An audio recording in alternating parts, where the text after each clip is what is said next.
Hello students of class 7th. Today we are going to do the let's try exercises of chapter 4. Let's try 1, 2, 3 and 4. So question number 1 is some expressions from the lesson are given below. Match them with their meanings. तो इन lesson में से कुछ ऐसे phrases हैं, कुछ ऐसे expressions हैं जिनके meanings से हमें उन्हें match करना है. So first is mind her manners. Mind her manners का meaning होता है act more politely. Narrate her woes का meaning होता है to talk without bad things that have happened. यानी कि bad things के बारे में बात करना. Third, nursed a grudge. Nursed a grudge का मतलब होता है to have a feeling of resentment for long time. लंबे समय से अगर हम किसी चीज़ का पछतावा होता है या बात नहीं करना चाहते हैं उस चीज़ के बारे में हम, तो उसको नर्स्ड अ ग्रज बोलते हैं. Season lawyer. सीजन लॉयर का मतलब होता है professional having a lot of experience about the law. जिसको कानून के बारे में बहुत सारा एक्सपीरियंस होता है वो सीजन लॉयर होता है professionally. Fifth is to dumbfounded. Dumbfounded का मतलब होता है सरप्राइज, सो इसका मतलब आंसर है extremely surprised. Call of conscience मतलब कि इनर सेंस ऑफ राइट और रॉन्ग, गलत या सही का हमारा अंदर की सेंस जो होती है उसको कॉल ऑफ कॉन्साइंस बोलते हैं. अंडरमाइन द रेपुटेशन का मतलब होता है टू डिलिबरेटली से और do something that will discredit a person. ऐसी हरकत करना जिसकी वजह से किसी पर्सन की रेपुटेशन डाउन हो जाए. बरीड देयर पास्ट का मतलब होता है to forget about their quarrel, अपनी लड़ाई के बारे में सब कुछ भूल जाना. Let's try 2.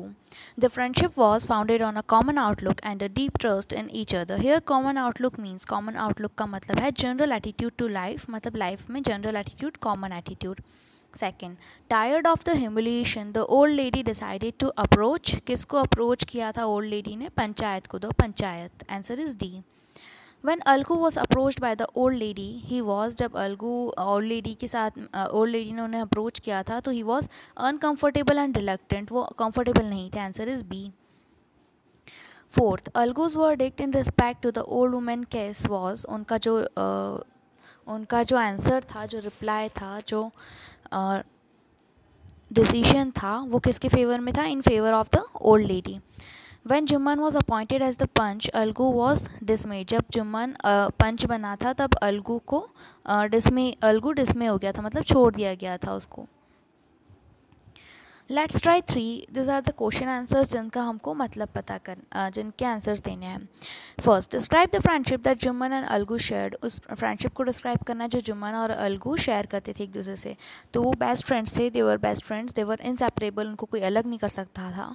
Their thoughts and attitude towards life was the same. Life की तरफ उनके जो थॉट्स और एटीट्यूड था वो सेम था. They both trusted each other lot and had no cause of resentment towards each other. एक दूसरे को बहुत ज़्यादा ट्रस्ट करते थे और एक दूसरे के प्रति उनके मन में कोई गलत भावना नहीं थी. Second, all went smoothly until there arose a dispute. सब कुछ स्मूथली चल रहा था लेकिन फिर एक डिस्प्यूट हुई. तो इसके आपको 3 सब क्वेश्चंस हैं. First, what do you understand by the word dispute. Dispute मतलब होता है डिसएग्रीमेंट. डिसएग्रीमेंट मतलब किसी पे हम सहमत नहीं होते हैं तो उसको असहमत बोलते हैं. ठीक है. B, who are people who had the dispute. किन लोगों के बीच में डिस्प्यूट हुई थी? The dispute was between Jumman and his old aunt. उनकी आंटी और जुम्मन के बीच में डिस्प्यूट हुई थी. What was the dispute about. Dispute किसके बारे में थी? The old aunt had some property in her name. Old aunt के नाम पे कुछ प्रॉपर्टी थी. She gave the property to her nephew Jumman. उन्होंने अपने नेफ्यू जुम्मन को प्रॉपर्टी दे दी. So that he look after her in her old age, ताकि वो उनकी ओल्ड एज में उनका ध्यान रख सके. At first things went well. First सब कुछ अच्छा था. Then Jumman's wife started to resent the old lady. She did not want to feed her or look after हर. उसके बाद में जुम्मन की वाइफ उनका ध्यान नहीं रखना चाहती थी, उन्हें खाना नहीं खिलाना चाहती थी. She felt that the aunt was a burden on her. उन्हें ये लगता था कि आंटी उनके ऊपर एक बोझ बन गई है. The old lady wanted to leave their home and approach Jumman for some monthly allowance. तो ओल्ड लेडी उनके घर छोड़ के जाना चाहती थी और जुम्मन से वो कहती हैं कि वो उन्हें कुछ अलाउंस दे दे monthly. But Jumman refuse to give her money. लेकिन जुम्मन ने उन्हें पैसे देने से मना कर दिया था. Would you rather remain silent and see justice done. Is your friendship more price than honesty. ये लाइन्स के भी सब क्वेश्चन है. Who said this to whom. ये लाइन्स किसने किससे कही थी? The old lady Jumman's aunt said this to Algu Chaudhary Jumman's friend. Jumman की आंट ने अलगू चौधरी से कही थी जो कि जुम्मन का फ्रेंड था. B, in which context were this word said. किस कॉन्टेक्स्ट में इन वर्ड्स को कहा गया है. When the aunt approached Algu to come to the panchayat to support her, he was reluctant as he was Juman's friend. तो Algu uncomfortable थी जब भी उनकी आंटी ने पंचायत में उन्हें आने के लिए कहा और उनको सपोर्ट करने के लिए कहा. The old lady then asked him whether he would remain quiet. उसके बाद में ओल्ड लेडी ने उन्हें कहा था कि क्या तुम तब भी चुप रहते जब इनजस्टिस वॉज बीइंग डन, जब अन्याय हो रहा है. Would he allow it to happen. क्या तुम अन्याय को होने दोगे. See what effect did this word have on Algu. Algu के ऊपर इन वर्ड्स का क्या इफेक्ट पड़ा था. Algu was highly moved by this words. उन्हें बहुत ज़्यादा इफेक्ट पड़ा था. His conscience stirred. उनका इनर कॉन्साइंस थम गया था. He realise that he need to be abide by the truth and not favour friendship. और फिर उनको ये रियलाइज़ होता है कि उन्हें सच का साथ देना चाहिए, अपनी फ्रेंडशिप का साथ नहीं देना चाहिए. What is a panchayat. Panchayat क्या होती है. तो हम panchayat is a rural system of administration where a representative of the village is elected और सिलेक्टेड. पंचायत एक हमारी एडमिनिस्ट्रेशन का एक रूरल सिस्टम है, मतलब कि गांव में जो अपनाया जाता है सिस्टम गवर्नमेंट का वो है, जहाँ पे विलेज का एक रिप्रेजेंटेटिव इलेक्ट होता है और सिलेक्ट होता है. He gives the decisions on the development, और डेवलपमेंट पर वही डिसीजंस देता है.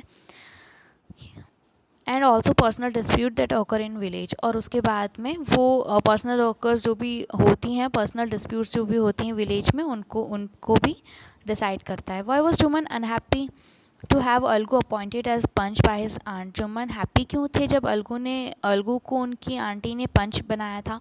तो Jumman was happy to have Algu appointed as panch because Algu was his closest friend and he believe that his friend never would verdict against him. तो जुम्मान को ये लगता था कि अलगू उनका फ्रेंड है और उन्हें ये पूरा भरोसा था कि वो उनके खिलाफ फैसला नहीं लेंगे. 6th, he did not have to wait long, soon enough an opportunity represented itself. तो जुम्मन को एक अपॉर्चुनिटी चाहिए थी जो कि जिसके लिए वो वेट कर रहे थे. तो question number 1 is who is he referred in the above sentence. He किसको कहा गया है. Jumman is referred to as he in the above sentence.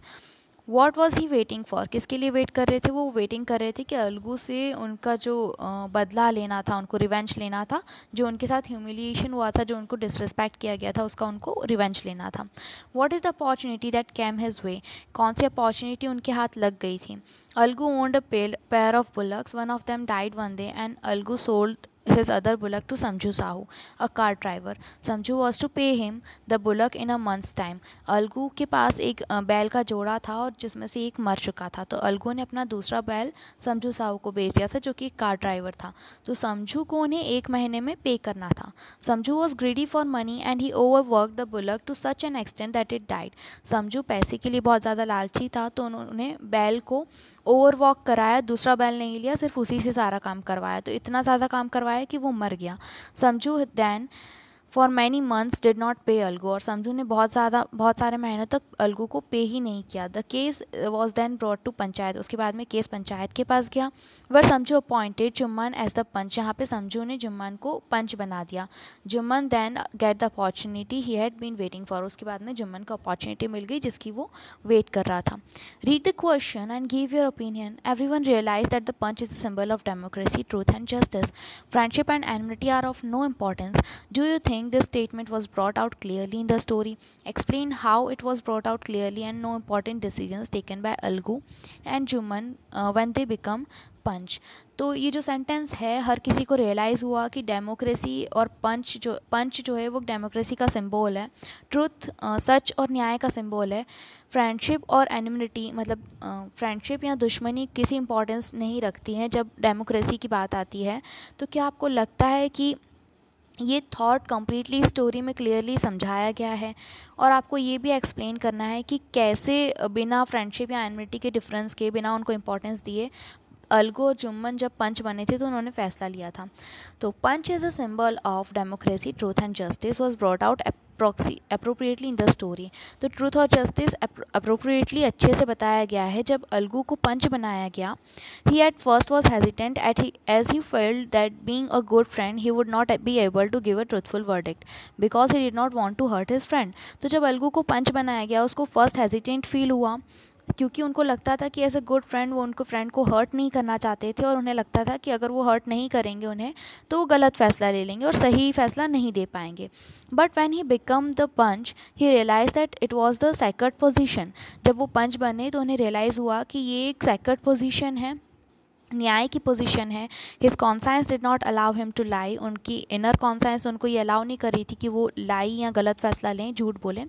He gave a verdict against Jumman. उन्होंने जुम्मन के खिलाफ फैसला लिया. In the bargain he lost his friend but his conscience was clear. उसके रिटर्न में उन्हें उनका फ्रेंड उनसे छीन गया, लेकिन उनका जो कॉन्साइंस था, इनर सेंस था, वो सही बता रहा था इस चीज़ को. Jumman wanted revenge. जुम्मन को बदला लेना था.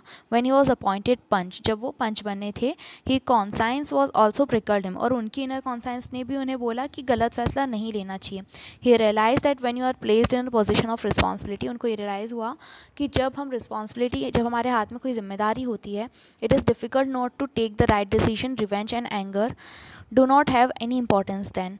और डिफ़िकल्ट होता है राइट डिसीजन लेना, और रिवेंज और गुस्सा, बदला और गुस्सा किसी को इंपॉर्टेंस नहीं रखता है उस चीज़ में. Students, here we complete our chapter 4 because your chapter syllabus is reduced. तो हम लोग इस चैप्टर के वर्ड पावर और बिल्डिंग ब्लॉक्स नहीं करेंगे. This chapter is complete. Okay.